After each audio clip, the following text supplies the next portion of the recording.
उसे एक बीज खोजना होगा जो उनके लौटने का रास्ता खोलेगा। वो बीज उसके पैरों के नीचे है। उसने उसे अपने कान में डाल लिया और फिर से फ्रैंक की आवाज़ स्पष्ट और जोर से सुनाई देने लगी। लेकिन जब वो बीज को निकालने की कोशिश करती है तो वह महसूस करती है कि वो जड़ पकड़ चुका है, और जैसे ही वो उसे निकालने की कोशिश करती है उसे एक आवाज़ सुनाई देती है जो उसे रुकने के लिए कहती है, और उसके कानों में एक दर्दनाक ध्वनि तरंग बजती है जिससे वो फर्श पर गिर पड़ती है। ब्रह्मांड के शून्य में एक अंतरिक्ष यान उड़ रहा था और उसके अंदर एक अंतरिक्ष यात्री की आवाज़ गूंज रही थी। वो अपनी बहन एल्सा को दिलासा दे रहा था जो पृथ्वी पर अकेली रह गई थी। वो वादा कर रहा था कि वो जल्दी वापस आएगा। एल्सा, एक नीली आंखों वाली कलाकार, उसके बिना बड़ी होगी और वह जानता था कि वो बहुत सफल होगी। इस बीच एल्सा एक छोटे से फ्रांसीसी गांव में एक सेवानिवृत्त नर्स के रूप में काम कर रही थी। वो अपने सहकर्मियों को एक मरीज के बारे में बता रही थी। तभी उसका दोस्त उसे एक अजीब वाक्यांश के लिए चिढ़ाने लगा। एल्सा ने एक चित्र के जरिए ये समझाने की कोशिश की कि उसका क्या मतलब था, लेकिन उसके पर्यवेक्षक ने उसे डांट दिया।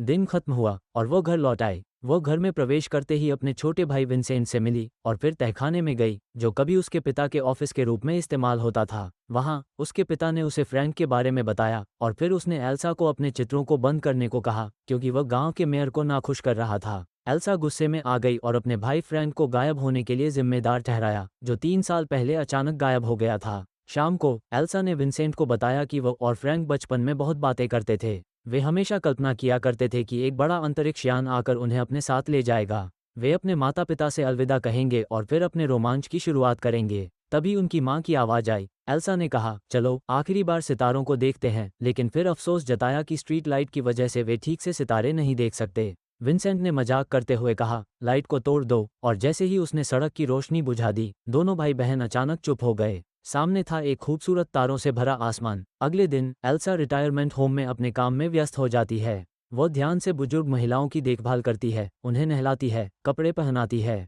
फिर उसकी दोस्त ने ये बताया कि वो दूसरे शहर जा रही है। एल्सा को बहुत अफसोस होता है और वह अपनी दोस्त को मिस लेबन को घर छोड़ने का प्रस्ताव देती है। उस शाम के बाद एल्सा एक युवा क्लब में जाती है, वहाँ नृत्य करती है और मजे करती है। ब्रेक के दौरान वो अपनी स्केचबुक में कुछ डिज़ाइन बनाती रहती है। घर लौटते वक्त उसकी कार के पास एक बड़ा कुत्ता खड़ा नजर आता है, जैसे वो उसे देखने का इंतजार कर रहा हो। एल्सा बाहर निकलती है और कुत्ते का पीछा करती है। एल्सा उसे देखकर समझ जाती है कि महिला नशे में है और शायद बेघर भी है। एल्सा बेचैन हो जाती है। वो उसी पहाड़ी पर जाती है जहां उसने और विंसेंट ने सितारे देखे थे। वहां बैठते हुए वो फिर से फ्रैंक के बारे में सोचने लगती है। अचानक वही आवाज़ फिर से सुनाई देती है। इस बार आवाज़ धीमी नहीं थी, बल्कि जैसे वो सीधा उससे बात कर रहा हो। वह कह रहा था कि वह उसे सुनकर खुश है। एल्सा ने घबराते हुए पूछा, तुम कहाँ हो? तो फ्रैंक ने बताया कि उसका अंतरिक्ष यान रास्ते से भटक गया है और अब वो अंधेरे और खालीपन में घिरा हुआ है। उसके आसपास कोई भी जीवित नहीं है, सिवाय उन रहस्यमय प्राणियों के जो उसे घेरे हुए हैं। वे हर जगह हैं, यहाँ तक कि उसके मन में भी। फ्रैंक डरते हुए कहता है, मुझे लगता है कि मैं मर रहा हूँ। प्राणियों ने उसे बताया कि वो वापस आ सकता है। उसे एक बीज खोजना होगा जो उनके लौटने का रास्ता खोलेगा। वो बीज उसके पैरों के नीचे है। उसने उसे अपने कान में डाल लिया और फिर से फ्रैंक की आवाज़ स्पष्ट और जोर से सुनाई देने लगी। वो कह रहा था कि वह उसे बहुत याद करता है। अगली सुबह एल्सा अचानक महसूस करती है कि उसके कान से कुछ तरल पदार्थ टपक रहा है, लेकिन जब वो बीज को निकालने की कोशिश करती है तो वह महसूस करती है कि वह जड़ पकड़ चुका है, और जैसे ही वो उसे निकालने की कोशिश करती है उसे एक आवाज़ सुनाई देती है जो उसे रुकने के लिए कहती है, और उसके कानों में एक दर्दनाक ध्वनि तरंग बजती है जिससे वो फर्श पर गिर पड़ती है। वो फ्रैंक को पुकारती है और आवाज़ उसे बताती है कि वह अब निष्क्रिय हो चुकी है क्योंकि प्राणियों ने उसे कम ऑक्सीजन के कारण सोने के लिए डाल दिया है। वे अब उसके सिर में हैं और वह उनसे कहती है कि उसे छोड़ दें। वे वादा करते हैं कि अगर वह उनकी मांगों को मानेगी तो वे उसके भाई को वापस ला कर देंगे। उनका मुख्य नियम है कि उसे इसके बारे में किसी को भी नहीं बताना है। तभी विंसेंट बाथरूम में आता है और देखता है कि एल्सा बहुत अस्वस्थ है। एल्सा ने विंसेंट को नज़रअंदाज करते हुए उसे दूर भेज दिया। तभी उसकी सुनाई देने वाली आवाज़ फिर से गूंजने लगी और उसने एल्सा को एक ऐसे रास्ते का अनुसरण करने को कहा जिसे केवल वे देख सकते थे। बदले में उसने वादा किया कि वो फ्रैंक को वापस लाएंगे, लेकिन एक शर्त थी। प्राणियों को 5 शवों की जरूरत थी और एल्सा को 3 दिन के भीतर इन शवों को खोज कर लाना था। एल्सा ने रास्ते पर चलना शुरू किया, लेकिन ये रास्ता केवल प्राणियों को ही दिखाई दे रहा था। वो दर्द के साथ रास्ते को चिन्हित करती जा रही थी, जबकि प्राणी उससे लगातार निर्देश दे रहे थे। तभी प्राणी ने पूछा, बंधक क्या होता है? एल्सा को समझ में आ गया कि ये प्राणी किसी भी इंसान को बंधक बना सकते हैं। एल्सा अचानक चुप होकर कहती है, बस अब चुप रहो। वो चाहती थी कि प्राणी उसे अब और परेशान न करें। एल्सा ने तर्क किया कि उस जगह पर एक पेड़ था, लेकिन आवाज़ ने जोर देकर कहा कि रास्ता वहीं होना चाहिए। एल्सा ने उस पेड़ को ध्यान से देखा और प्राणियों ने बताया कि उसका भाई उसी पेड़ के पीछे था। एल्सा ने वापस मुड़कर शहर की ओर रुख किया और लकड़ी की दुकान पर गई, जहां उसका पुराना परिचित ऑगस्टीन काम करता था। उसने उसे बताया कि पेड़ को काटने से पहले उसे उचित दस्तावेज की आवश्यकता है। एल्सा ने विनती की, लेकिन ऑगस्टीन ने उसे समझाया कि बिना दस्तावेज के वो कुछ नहीं कर सकता।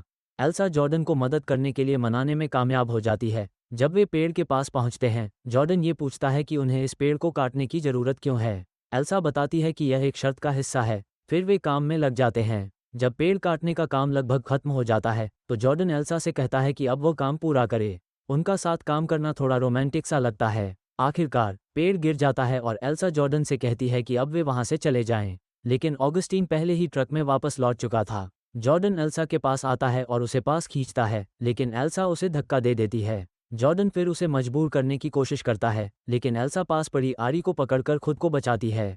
अचानक अफरा तफरी में ऑगस्टीन चिल्लाते हुए आता है। एल्सा, जो घबराई हुई थी, जॉर्डन के कमर पर आरी चला देती है। जैसे ही वो पीछे मुड़कर देखती है, वो महसूस करती है कि अब कोई उसके पीछे नहीं है। वो फिर से उसी स्थान पर लौटती है और वहां ऑगस्टीन की टोपी पाती है। ऑगस्टीन भी जंगल से बाहर आता है और आवाज़ कहती है कि उनका आदान प्रदान सफल रहा है, कोई भी इसे नोटिस नहीं करेगा। हालांकि दूसरा शरीर अनुपयुक्त हो गया और हमेशा के लिए गायब हो गया। एल्सा अब अपने भाई फ्रैंक को देखने की मांग करती है, लेकिन जैसे ही वो जोर देती है, आवाज़ उसे दर्द देती है। वह दर्दनाक ध्वनि तरंगों के साथ याद दिलाती है कि उनके पास ऑगस्टीन भी है और अगर वो अचानक विरोध करती है तो वो उसे भी ले जा सकती है। इसके बाद एल्सा खुद को एक सुनसान अंतरिक्ष यान में पाती है, जहां वह गलियारों में घूम रही होती है।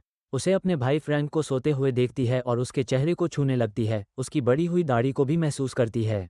फ्रैंक की आवाज़ उसे कॉमिक बुक की याद दिलाती है और यह भी याद दिलाती है कि कैसे उसने उसे ये देखने से मना किया था, जबकि उसने इसे गुपचुप तरीके से एक युवा प्रतियोगिता में भेजा था, जहां इसे अस्वीकार कर दिया गया था। अब वो पूछता है कि उसकी कलात्मकता का क्या हुआ। एल्सा का मन बहुत उलझा हुआ था। वह जानती थी कि उसे जल्द ही किसी फैसले पर पहुंचना होगा, लेकिन उसे ये भी समझ में नहीं आ रहा था कि उसे ये क्यों करना चाहिए।